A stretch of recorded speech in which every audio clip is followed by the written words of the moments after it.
I think networking is free marketing is the way to look at it. You've got to go and invest your time. Maybe you're going to eat a lot more fried breakfasts than you want to, but it's ultimately less labor intensive, I think, than even writing your own content or creating a video or even updating your social media. Hello and welcome to The Writer's Mindset with me, Christina Adams. And me, Ellie Betts. Each week, we're here to bring you the strategies and advice you need to achieve your writing and publishing goals. This week, we're talking to Gudrun Lauret about how to get started with freelance writing.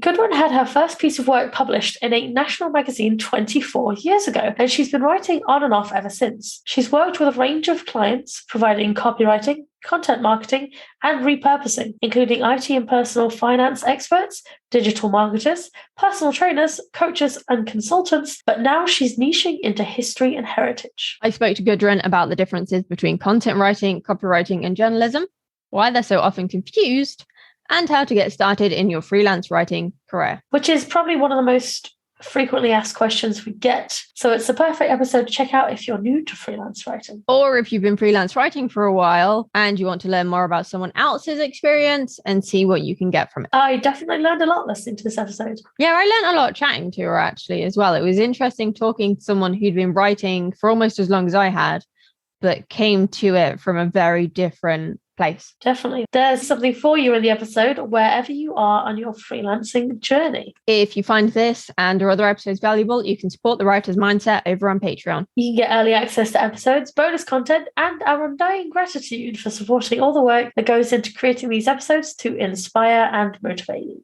To come join us, visit patreon.com/writer's mindset.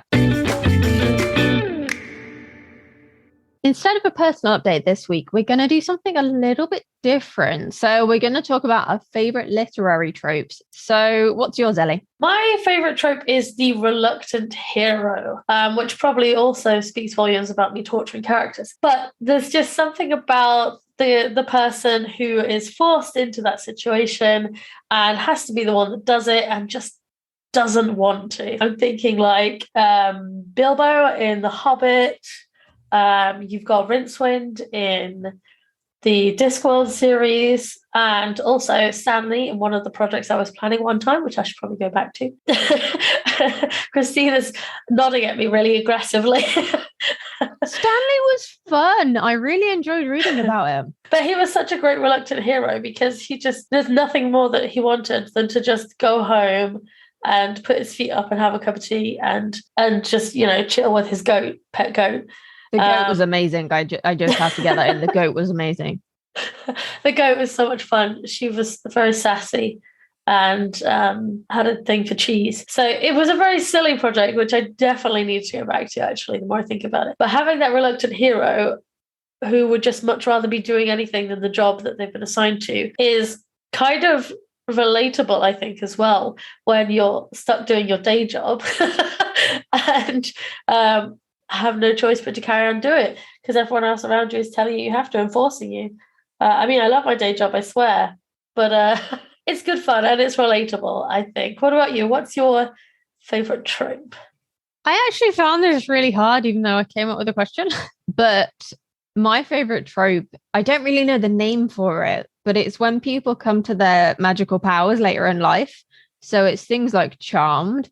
It's Lost Girl, it's the paranormal women's fiction stuff, which is about people realizing they have magical powers over the age of 40. And also series like Grave Talker by Annie Anderson, which is just so sassy. And it has all sorts of different fantastical creatures that I love. And she has a really sassy ghost grandfather that helps her with stuff. And the Good to the Last Death series as well is really fun. She's in a relationship with the Grim Reaper and has realized like she's super mega powerful and she has no idea what the fuck she's doing. And every time I don't know where the Good to the Last Death series is going, she amazes me. And she juggles how many characters there are in that series really, really well as well. They all have their own unique voices, which is brilliant and also really hard to do. So yeah, I think that's mine. And I think it's probably for the same reason that you like the reluctant hero. it's that whole, oh yeah, maybe it could happen to me someday, even though you know on a conscious level it's not actually going to. It's kind of a cool idea that maybe, you know, when you turn 40, suddenly you're a witch. Here's hoping. Or just anytime. If anyone wants to come and just give me some magic powers, don't wait till I'm 40. Feel free to just drop by anytime. Hey, I'm close to 40 than you anyway. Let us know your favourite tropes in our free Facebook group. You can join us at writerscookbook.com/Facebook group. With me today is my lovely friend, Gudrun Lauret. Welcome to the Writer's Mindset. Thank you for having me. I'm very pleased to be here. So can you just tell our lovely listeners a little bit about yourself and your background, please? Yeah, of course. So I'm a copywriter and content marketer. I've been a published writer for 24 years now. Nice. And at the moment, I work with all kinds of different businesses on any kind of writing that they want. But what I'm really interested in is history and heritage. So I'm trying to niche down into that. However, a global pandemic is not the time to niche into something that's been shut the whole time and is already underfunded. So yes, that's still in the background, but yeah, not top of the list at the moment. Sounds like you must write about some really interesting topics though when you do get to work with the history and heritage sector. Yeah, I'm hoping so. I mean, I have been doing some work with a genealogist, and that is very interesting, really, really varied stuff. I mean, because it's genealogy, so you can dig into pretty much anything, you know, history related. So yeah, I learn a lot, but I'm sure you'll find that as well. You learn all kinds of things you never imagined you were going to learn about. Yeah, double glazing is my thing at the moment that I've been learning about. Like my mum has a conservatory in a bungalow, and it was fitted before she moved in, and the back door to it buckles in the heat. And I discovered with one of my more recent pieces, why the back door buckles. Oh, that is interesting. Yeah. And it's because it was made really badly. Oh. It was a cheap job, which means it doesn't have the kind of the support inside it that it needs to hold it together. So it, like in the heat, it just warps because it's got nothing to say. You need to, you know, stay straight. Yeah. And you can't tell once those things have been manufactured if they've got those supports in place or not. And obviously the people who owned the bungalow before her did a cheap job renovating it. So you learn such random, interesting things. Mm-hmm. Sometimes it's random and boring, but you have to write about it anyway. And make it interesting. And make it, make it interesting, like double glazing. Going back then, right to the basics, because I know this is a pet peeve of mine. I don't know if it bothers you as much as it does me. But what is the difference between content marketing / content writing and copywriting? And why do you think the two are often confused? Well, I mean, the original definition of copywriting, copy is the words on a page, and it comes from the advertising world, where you produce copy to go alongside a picture or, you know, a billboard. So that is literally copywriting, is writing the enticing words to persuade a customer to buy. And over time, you know, that I think that's a term that's applied to lots of different kinds of writing. And content marketing is not necessarily a new concept, but a new definition of a concept, which is about creating value. I think there is an overlap, but I think the difference is it's about your audience. So copywriting is a purpose where you might not necessarily be selling, but primarily you're selling, whereas content writing and content marketing is about providing value for the sake of providing value, because what you want, it's that thing that we hear all the time about know, like, and trust. And so it's content is the term for anything that you produce that's online, and sometimes that's a blog, sometimes it's a video, sometimes it's a podcast like what we're doing now. So that is effectively the content, and then the marketing is the promotion of it. So I think that is what I would describe as the difference, is the content marketing and writing. You're not intending to sell, but you will sell on the back of showing your potential customers that they can trust you and that you're the expert in double glazing or whatever it is. How did you get started in your career then? So I wanted to be a journalist from the age of 5 or 6. And originally I wanted to be a war correspondent, but I'm very clumsy. And my mum said I would probably fall over a landmine. And so she talked me out of that. And she's probably right, because I'm sure I would have tripped over a landmine and, like lost my arm or something. So writing was always what I wanted to do. And I used to write little articles and, show them to the family. And I did some work experience with newspapers, like very old school style, writing little inserts to go on the paper. I did my NCTJ journalism training when I was 19. So I had a formal qualification. But before that, we had our local Waterstones were the people who produced a magazine called In Brief. I don't know if anybody remembers that. It was basically a free magazine for kids, teenagers and young people, and you get a stack of them by the door. And this was reviews of recent books and also interviews with authors. And it happened to be based at my local Waterstones. And I used to go in, I used to read it. And so I decided to submit a review of a book I'd read. And I was 14 at the time. So sent it in and they published it. And then I took it into my English teacher and showed her. And so she got me in to be part of that group. And so we met every Friday. And basically the organizer would bring a big bag of books, throw them on the floor, and you could take as many as you wanted. But you had to come back with at least one of them that you'd read within that week before the next meeting, and you had to write a review. And then your fellow members would critique it, which is a bit daunting when you're 14, and then it would be published. And then we would also, every so often, we would interview an author who had a new book out. So it was a bit of promo for them. And so then our task was to read their entire back catalogue, or as much of it as we could. Then we'd all sit down, come up with a list of questions. We would interview them as a group with an old-fashioned tape recorder in the middle, and everybody had to lean forward so the tape would pick them up. And then we'd take it in turns to transcribe it and turn that into an interview, which was then published. So that was what I started off doing. I got a couple of opportunities to go down to London. I met Nina Borden, who wrote Carrie's War. We had tea at her house. I did a tour of Penguin Children's Books. I got a behind-the-scenes tour of the British Library. That was all free. All the expenses were paid for, and came up with a pretty good portfolio. So that was how I started. So I do age myself, but I've been writing for 24 years, but I was young when I started, honest. Yeah, me too. I'm like, I've been writing for, I think it's 24 years for me as well. I can't remember. I can't do maths. It's too hot. But I was like, I started when I was 7. So does it count when you're that early? I don't know. I think so.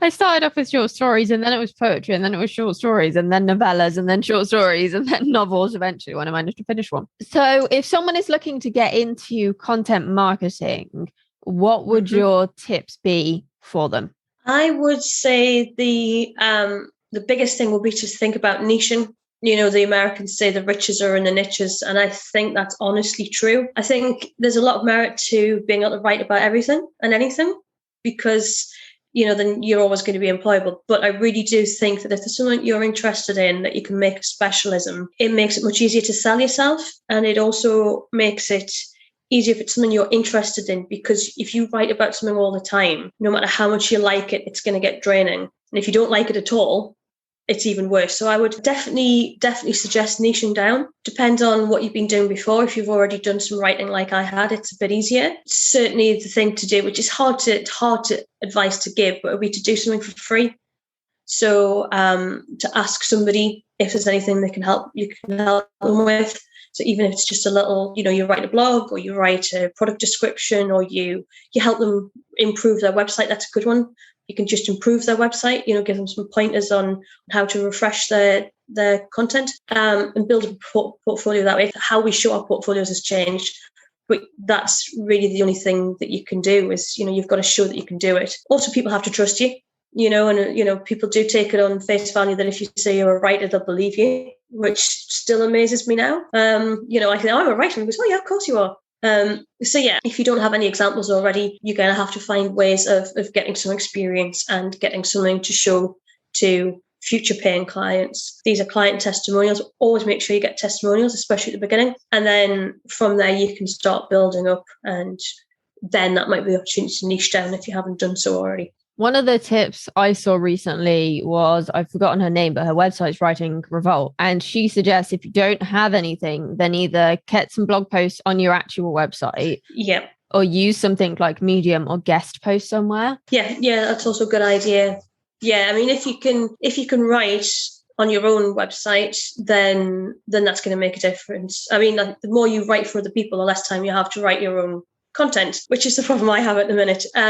But yeah, and then again, if you're wanting to niche, if you're going to produce a blog about something within that topic, then it shows people that you know what you're talking about, because you can just point them to your website and go, yeah, here's how I've described it for my readers. So yeah, so definitely, writing your own blog is a good thing to do. And it's good practice as well, I think. Like, I look back on the first post I wrote for the Writer's Cookbook in 2014, and I don't stay on the page very long. Let's say that. I do have a tendency to waffle in my own stuff. I get quite excited about whatever it is I'm writing about, and then I go off. So yeah, it's also good practice to edit brutally your own writing, I think. Yeah, be as brutal as possible. And then some, definitely. Probably. Yeah. I'm quite a harsh editor. Would you suggest similar tips then for someone to get into copywriting, or slightly different if they want to learn more about the selling side of things rather than the marketing side? Yeah, I mean, if you wanted to do the old school ad writing, which people still do, of course, yeah, that is a different skill set. It's not something that I do. I'm not a fan of sales writing. That I would definitely say you're going to need some advice on. You don't have to spend money. Well, you're going to have to spend something, but you can learn about ad writing online. You can read the old school David Ogilvy and Robert Caples and stuff like that, and you will learn how to write. And in the last 80 years since David Ogilvy first started, he's obviously dead now. That stuff about writing ads, that is still valid. That stuff about this is how you entice the reader. You can teach yourself, I think, but there's certain tools and things that you're going to use to entice the reader and to persuade them to buy something that I think you don't always get in content marketing and other types of copywriting like blogs. So there's a definite art to that, I think. Yeah, copywriting is much more about psychology, I think, than people realize. And it's almost you need to be a better psychologist and salesperson than you do writer for copywriting to be effective. Yeah, I think that's probably fair. And I think in a way it's tied to the old style of journalism, where you're hounding people on the doorstep. You've got to have a certain mentality for that. And that was why that was one of the reasons I didn't really go into journalism. I didn't really fancy that. I did do that a little bit, writing for the newspapers, and it's, you go and sit in somebody's living room and ask them questions about horrible stuff. And you go, this is not fun. Sorry, I guess I'm off on a tangent now, but yeah, it's definitely a skill and a mentality and a willingness to work in a particular way.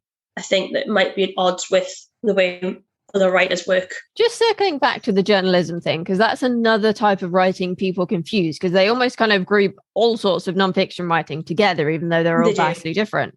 So how does journalism differ from something like content marketing or copywriting? To be a good journalist, I think you have to be quite spare with your writing. One of the first things they teach you, because when you do a journalism course, it's surprisingly not a lot is about the writing, but what they do teach you is there's a module on structuring your articles. And what you have to learn to do very quickly is, if you imagine it like a pyramid, but an inverted pyramid. So you put everything that's most important at the top, the least important stuff goes at the bottom, because your editor is going to edit from the bottom up. So if you're writing, about a new shop that's opened on your local high street, and if you said, and the shop is here and it's called this, and you put that at the bottom, that's going to be edited out first. So what you learn to do is it's a particular structure so that you put all the key information. It's like a press release. You put all the key information at the top. Then anything like a quote from the owner of the shop or the mayor who's opened the shop goes down the bottom. So if there isn't enough room in the print, that will be edited out, but the key information is still there. So it's a very different style. There's not much space for padding, for waffle, for repetition. You've got to really cut to the chase and give people the information that they need quickly. And so if they don't keep reading, they skim it, they've got the key information, they turn the page to do it again. One thing I have noticed, quite a lot of journalists have been moving into content marketing, I guess, because journalism jobs are drying up, but content marketing is on the rise. And their kind of research skills have been really useful because they know how to source the experts to interview and therefore add more depth to the content that they're writing for people. Yeah, that would be handy, wouldn't it? I mean, one of the things we learned was that your little black book is going to be one of your most essential tools. And now I suppose you'd have a virtual version, but yeah, your contacts in the sector, and especially if you're going to niche, if you've got somebody on speed dial that you can call and say, look, I'm writing a piece about this, can you give me a quote, can you give me some background information, it's going to make life easier. However, I would say that I wouldn't let that put you off if you don't have that journalism background, because you'll find now that it's a lot easier to reach out to people. Web 2.0, which is where people come back to you rather than you just shouting at them. It means that people are a lot more open and more willing to engage with you. So, like for instance, I'm a big fan of Mark Schaefer. I love Mark Schaefer's stuff. And very early on when I was trying to build up my blog, I wrote a review of one of his content books. And I thought, I'd really like to just quote him. So I sent Mark Schaefer an email. I said, I can't believe I emailed Mark Schaefer. And said, can I quote you? And he's like, yeah, absolutely. That'd be great. Thanks very much. Because nobody's going to turn down free promotion. So if you think, I don't know an expert, reach out to somebody on Twitter is probably the easiest, because I think the famous people are a bit more comfortable with that. Just tweet them and say, look, I'm writing about this. You're the expert. Could I quote you? Who's going to say no to that? You're not selling them something. You're not asking them for their time. If you could say, I'd like to quote this section from this blog you wrote, or this article that you published, or this book, you've done the work for them, and nobody's ever going to turn that down unless some like the other political party to them or whatever, but generally, if you say to somebody, I'd like to quote you, they're going to say, yeah, go ahead. So I think that's nice. And that's a bit more democratic now, that the information is not all held by a small group of journalists or PR experts or anything. It's the information is available to everybody if you know where to look and how to ask. When Ellie and I decided to do interview season, I was like bricking it, emailing people, asking them to be on the podcast. And I think we've had something like an 80 to 90% response rate when I've asked people. And the only people who haven't replied, I know, are exceptionally busy and notoriously bad at replying to emails, and might have been like, well, I'll wait and see what these interviews look like when they're live. Because I was like organizing interview season 3 months before we even released anything. Yeah. It baffled me initially that people were replying. But then I thought, well, actually, it's free promo to them, but it's also free promo to us. So it works both ways. And it helps more people because it's kind of a group effort rather than just one person. Yeah, definitely. And I think that's the nice thing about how the internet has evolved. And, you and I know lots of copywriters, and they're all very supportive of each other, and we do chat sometimes. And yeah, I think that's nice. It is a group effort. There's a joint effort, people are willing to get involved. And yeah, who doesn't want free publicity? It's always a good thing. Exactly. Yeah. Why do you think then that networking is an important part of being any sort of writer and also being self-employed? How else are people going to find out about you? Networking is, I hated networking. I still do. I don't do it in the same way anymore. I used to go to the local networking events, and I always used to get stuck with somebody who had no interest in what I did, was never going to buy from me, was going to tell me their life story, because I'm really, really bad. I'm very British. And I'm like, yes, I'll just stand here and listen to you. He said, well, thanks, great to meet you. I'm going to go somewhere else. I would never do that. So I used to always just listen to people. But it's how you get known. If you're self-employed, you're sitting in your room on your own, you can tell people you're a writer. Well, who are you going to tell? There's nobody there. I think the key with networking is you pick a group, whether that's in person or online, and you just go, you attend the meetings as often as you can. It's like, if you it's like content marketing on a smaller scale. You're going to be helpful to people. Listen to what it is that they want. Listen more than you talk, which is hard for me because I never stop talking. But listen for and look for opportunities where you can help somebody. They always say, if you meet somebody at an event, follow up with them on LinkedIn and send them a useful article. That can be a good thing if you can introduce them to somebody. I spent probably a good 2 years networking. And attend probably about a year of going to pretty much anything that was going. whether it was really appropriate or not. What I did was I used to go to, Andrew and Pete, obviously, from Atomic. Before they started their membership, they had a face-to-face networking event every month on a Friday morning at a local hotel where they'd hire out the restaurant. And I went every month for 2 years. And I used to get up and do my 60-second speech and choke every single time. And I hated it. And they used to have a thing where you take your business cards, and if there's somebody you heard doing their 60-second pitch that, that sounds interesting, I'd like to speak to them, you'd swap your business cards. You'd have 2 5-minute slots where you'd speak one-on-one with that person.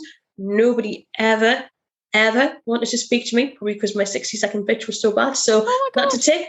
If you're going networking, work on your 60-second pitch. And after 2 years, and I've been going every month for 2 years, and that was at about the point where Andrew and Pete started to wind it down so they could focus on building the membership. Then, after those 2 years, then people came to me. And I think 99.9% of my work has come directly or indirectly from being part of the Atomic community. It's either, somebody that Andrew and Pete know, somebody that I've met at their events, or that it's been a referral. I can't think of, off the top of my head, any piece of work that I've done that hasn't come through that relationship somewhere. I think networking is free marketing is the way to look at it. You've got to go and invest your time. Maybe you can eat a lot more fried breakfasts than you want to, but it's ultimately less labor intensive, I think, than even writing your own content or creating a video or even updating your social media. What I would say is if you can find one, I quite like them where there's going to be some kind of presentation. So, you're actually going to hear something, so you're going to learn something as well as just, listening to Jeff from accounts who's just going to throw his business card at you, whether or not you're interested. So I think something with a little bit of focus is quite nice, because then you've got a point of reference for the coffee table. Or you also stand beside the coffee table. That is a really good place to stand, because everybody comes to the coffee table. However, never offer to pour somebody a drink, because you'll spill it all over you. See, this is why I'm clumsy. See, I could never mind being a war reporter. I can't even serve somebody a cup of coffee without throwing it all over them. So yeah, light up by the coffee table, comment on the biscuits. That would be my advice. How many times did you spill coffee over yourself, just out of curiosity? Oh, I don't know. I can count. I mean, I spill something on myself pretty much every day. So there were definitely a couple of times where I dropped the milk jug, or I'd trip over something on my way to the coffee table, or I think I've definitely lost count of how many times I've pressed the button and squirted coffee onto my tea bag. Ooh. Because they're not clearly labelled. That happens all the time. So if you ever go to a networking event, there's lots of cups with tea bags floating. That's me, because I don't know the difference between hot water and coffee. I just press the button. Yeah. So We've all done it. Yeah, I mean, I do. Yeah, I do it all the time. It's been quite nice over the last year not having to leave the house and ruin somebody's coffee. Would you say networking is the best way then for newbie writers to avoid falling into the kind of super lower paid client work that's like a penny or a cent per word? Yeah, I mean, certainly if people get to know you, it's like the know, like, and trust thing, they're going to feel more invested in you. If you're helpful to somebody, you give them valuable advice, you'd send them a link, they're gonna feel not exactly a responsibility, but they'll feel more inclined to want to work with you. Honestly, I think anything you can do to avoid those penny a word things. If you're going to tell people that you're a writer, once you make that decision, and then you are a writer, and then you have to charge your worth, and it might be lower than for somebody like us who's been doing this for 20 years or more. But that doesn't mean that you should only work for a penny. And you should never work for a penny a word, because then you're restricting yourself to, I can only write 300 words, whereas you might actually find that 320 words would help you express something better, but you're not allowed those extra 20 words. So I think if you can avoid them wherever possible, then yeah, definitely do that. It does baffle me on how many writer job sites that are like, we're for the writers, and then they advertise these really low paying jobs that are like a couple of cent a word. And if you translate that into UK money, it's even worse. Yeah, it is. This could be an entire episode on its own of ranting about those kind of things. I mean, I did sign up to one just to try and see what it looked like. I wasn't going to do any work. I thought, I'm quite curious to see what it looks like from the inside. And what I did try was really, really hard to actually find opportunities. So I don't know how people actually even make their 1 cent a word, because I couldn't, I went in because I thought, well, people do this. How do they do it? So I went and had a look, and it was very mystifying. Yeah, some of them really are. You've got sites that are kind of not so marketplacey, but they're more like job advertisement sites like ProBlogger. But then you've got sites like Upwork and Fiverr, and I'm sure most people have heard of them. I know a lot of people use Fiverr, for example, for book covers, sometimes even finding an editor. But would you recommend sites like Upwork or Fiverr as starting points for writers if they don't have the connections or the confidence to go to these networking events? No, I wouldn't. And because I feel that what those sites do is they create a race to the bottom, because I appreciate you don't have the contact or the confidence, and you think, oh, I need to start somewhere. And it looks on paper like this is a good opportunity, but you're doing yourself a disservice, but you're doing your fellow writers a disservice, and anybody else who comes after you, because what you're saying to the clients is, yeah, I'll work really hard for you, like a skivvy, and you don't have to pay me very much. And the other thing that does is that creates resentment, because if somebody says to you, I'm going to pay you a $5, can you write me a 500-word blog? You're going to think, and that's, the more you do it, the less inclined you're going to feel to do that work, and you might not do such a good job. We've all done it. We've all taken jobs because we think we should, and you've actually realised it's not the right fit for you. But rather than saying that, you just labour through it, and probably what you produce is fairly bad. I can think of at least one occasion where I did that, where I got paid, but I didn't really get much feedback, and I did wonder if they ever used that copy, because it was something science related that I didn't know anything about. I thought I should do it. So I just think it just doesn't help anybody. From a customer's point of view, I can understand the appeal of something like that, because you want to save money. But really, if you actually think you need an expert to do something for you, then you should pay them accordingly for their time and their skill and all of the effort they put into to learn how to do this thing that you can't do yourself.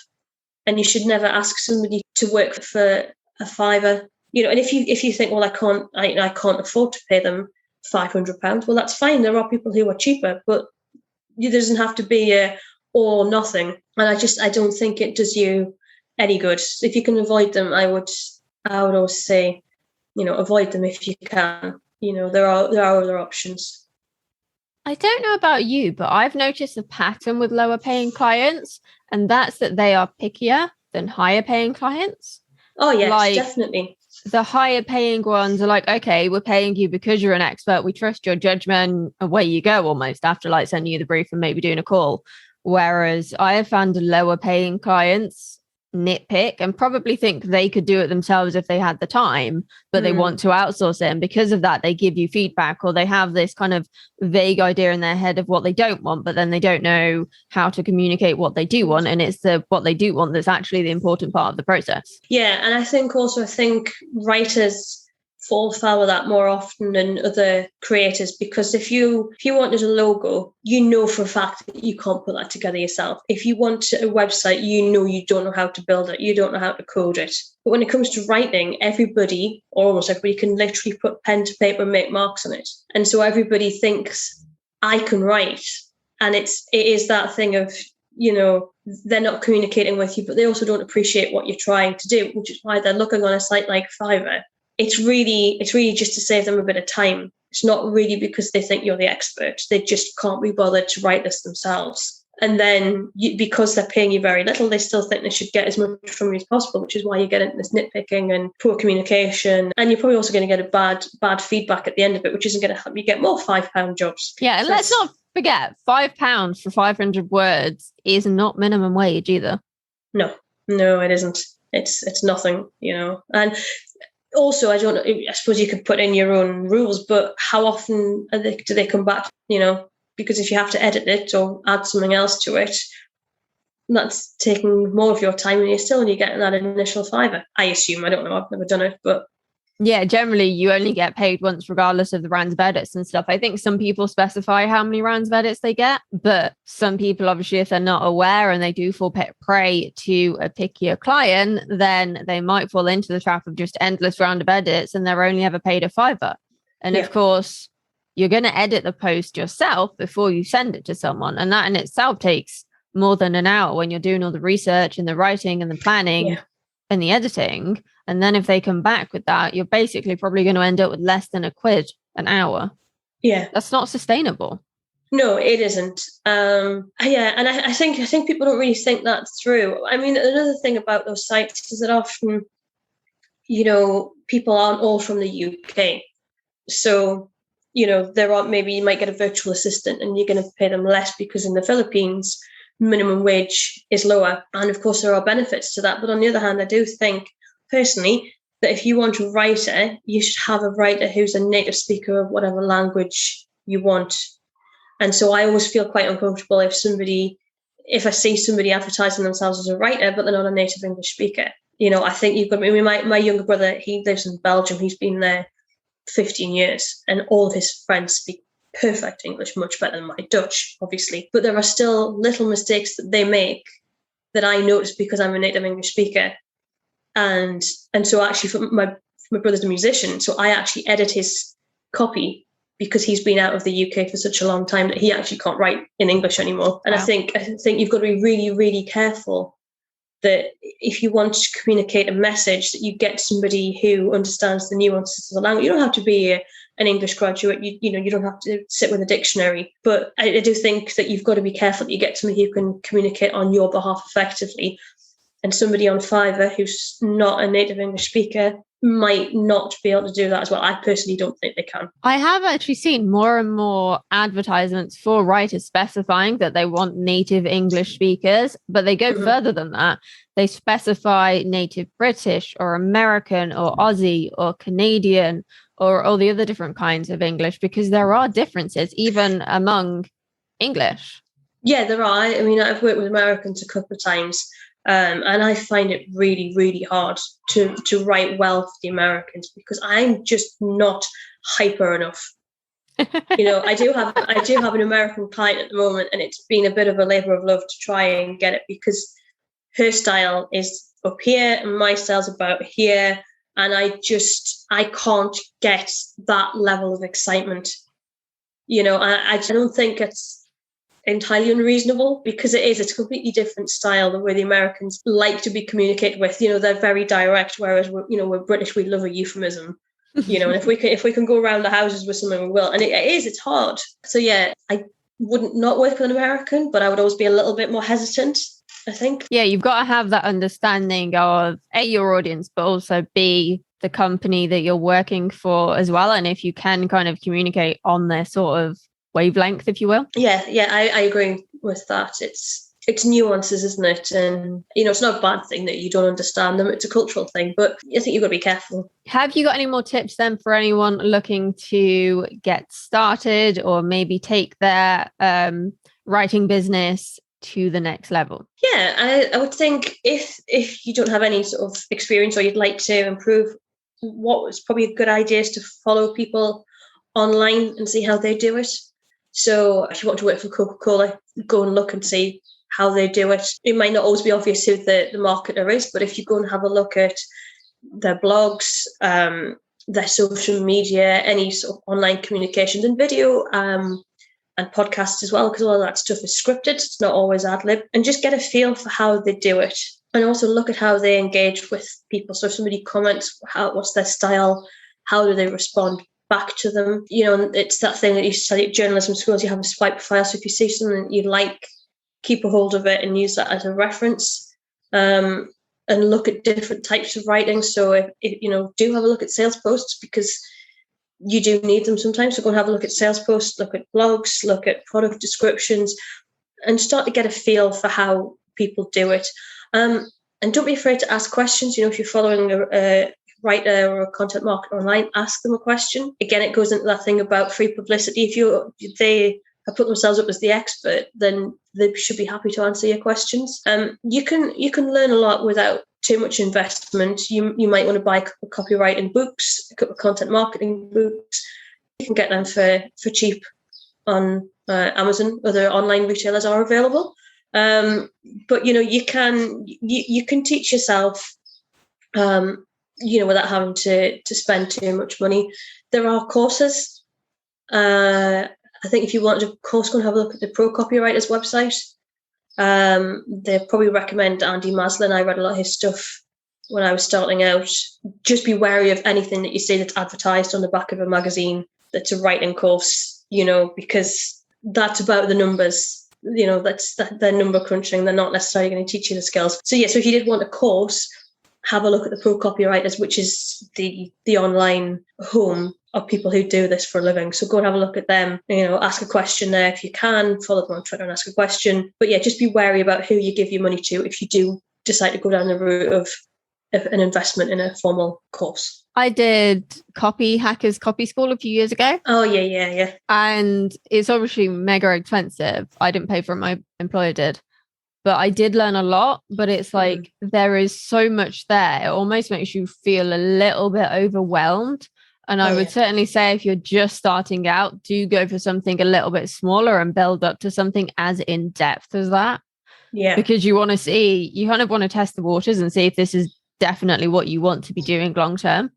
Yeah, that's also true. Yes, so don't go out and buy your own golf clubs if you're just going to be playing for a couple of weeks and then you give it up. If this is what you really want to do, then build up to it. Don't just throw all your money at it straight away, because you might also start to get to know people who can recommend resources that are just as good but cheaper. So get a feel for it and see what's out there. Ask for recommendations if you can be part of a group. Ask people what they did, what they would use, what they wouldn't use. Definitely ask people what they wouldn't use. I think is a good one. Things to avoid. Just ease into it gradually, and don't make any big decisions. If you're not certain it's what you want to do, or you're still learning and you want to know which direction to take, then give yourself a bit of time. And like you said, talk to people who are already in that situation and read the books, because obviously books are much cheaper than investing in a course. And sometimes you can learn just as much as well. Yeah, definitely. Especially with content marketing, because it's quite new. There isn't an actual organization or industry body for content marketing. The Content Marketing Institute is not an institute as we would know them in the UK. There's no accreditation. There's no real proper courses. They're just called an institute because it's American, and the Americans like the word institute, and Joe Pulitty's great at what he does, but he's not an educator, and he's not going to educate. So just be wary of that some of it you just have to learn yourself and through observation and through doing. That's a useful skill anyway, though, as a writer, because you're going to need those research skills to write the client work, but also then that can help you with putting yourself out there more for networking, for sending cold emails. If you do some form of marketing like podcasting or videos, it helps you get over that barrier a little bit easier. Yeah, definitely. I think that's a good way of looking at it. And you're going to have to learn research skills, and you're going to have to start digging around. So for your own business and benefit first, and it's definitely a good jumping off point. Yeah, exactly. One question we ask all our interviewees then is, what's one book that changed your life? Non-fiction. It would be Peter Bowman's The Well-Fed Writer, and what he uses the term commercial writer, but he means copywriter. What I liked about it was because I'd been writing off and on for a lot of years, but my actual employment was in admin. And I'd got into a cycle where once you do admin and you do it well, you're never going to get out of it. And I was starting to panic because I thought, I've spent 10 years being an administrator. I really want to be a writer. How am I going to do it? And I can't remember how I came across his book, but I connected with it completely because what he said was, you can be a writer, you can be paid to be a writer, and you can be paid well. And that's the message in his book is you can be paid for this, and you should be paid well for this. And don't let other people tell you that you can't. And I read that at the same time as I read Tim Ferriss's The 4-Hour Workweek, and that's about working online predominantly. And the two books together, I thought, made me realize that there was actually something other than sitting in an office for tuppence halfpenny an hour doing this unappreciated, undervalued work. And admin it's a skill. It's not valued as much as it should be. But so definitely Peter Bowman's The Well-Fed Writer made a massive difference to me. And there's two, actually. I think he's written a sequel to that now. But he gives lots of good examples of people who do niche things. So he's got a great example of somebody who writes case studies. Her name is actually Casey, so I think she had to be a case study writer. I think there's a law there that says, that you have to do that. For that. It's called nominative determinism. Yes, that's right. There is. Yeah, like that estate agent called Holmes. Yeah. Amazing. So yeah, definitely. Fiction, I don't know. I get very involved with my fiction, and it's hard to pick one. I think definitely Philip Pullman's Northern Lights trilogy, which of course is aimed at children or young people, but I reread the Northern Lights trilogy every so often, and the world he creates, I just think I would love to be able to create a world like that. I don't write fiction because I'm too lazy, but his stuff. But also when I was very young, I used to read a lot of Diana Wynne Jones, and I think I like that because it's that fantasy, it's that world building, literally world building that is so different. And I reread A Tale of Time City at least once a year, if not twice. I don't read a lot of fantasy and sci-fi, but those I do. And I think maybe people who write for younger audiences do that better, because I think children are better at world building and they're more receptive to it. And so I think you get a better experience because the authors aren't coming with any preconceived ideas, and they know that their readers aren't either. And so you get a very visual world, and I'm a visual reader, so I can always see it in my mind. So I get quite excited if there's something that's richly described that draws me in. And I don't read a lot of adult fantasy, and I think people who do it well are those people who can make it believable. And I think that's what Philip Pullman does. That's what Diana Wynne Jones did, is to draw you in and make you believe that is a place that, if you were very lucky, you could go and visit it too, but you can't. If only. The other thing I quite like about children's fiction and just writing for a younger audience in general is they tend to get to the point faster. Like there's no room for purple prose or any of that. And it almost is a lesson in copywriting and sometimes journalism. You've got to get to the point or your reader is going to put that book down and never come back. Yeah, that's it. I mean, you couldn't get away with a Thomas Hardy 10-page description of a field leading up to it. I can't be bothered to read that. So no child's going to read that. So yeah, definitely. And it's a good example of how to write well, but sparingly. Yeah, definitely.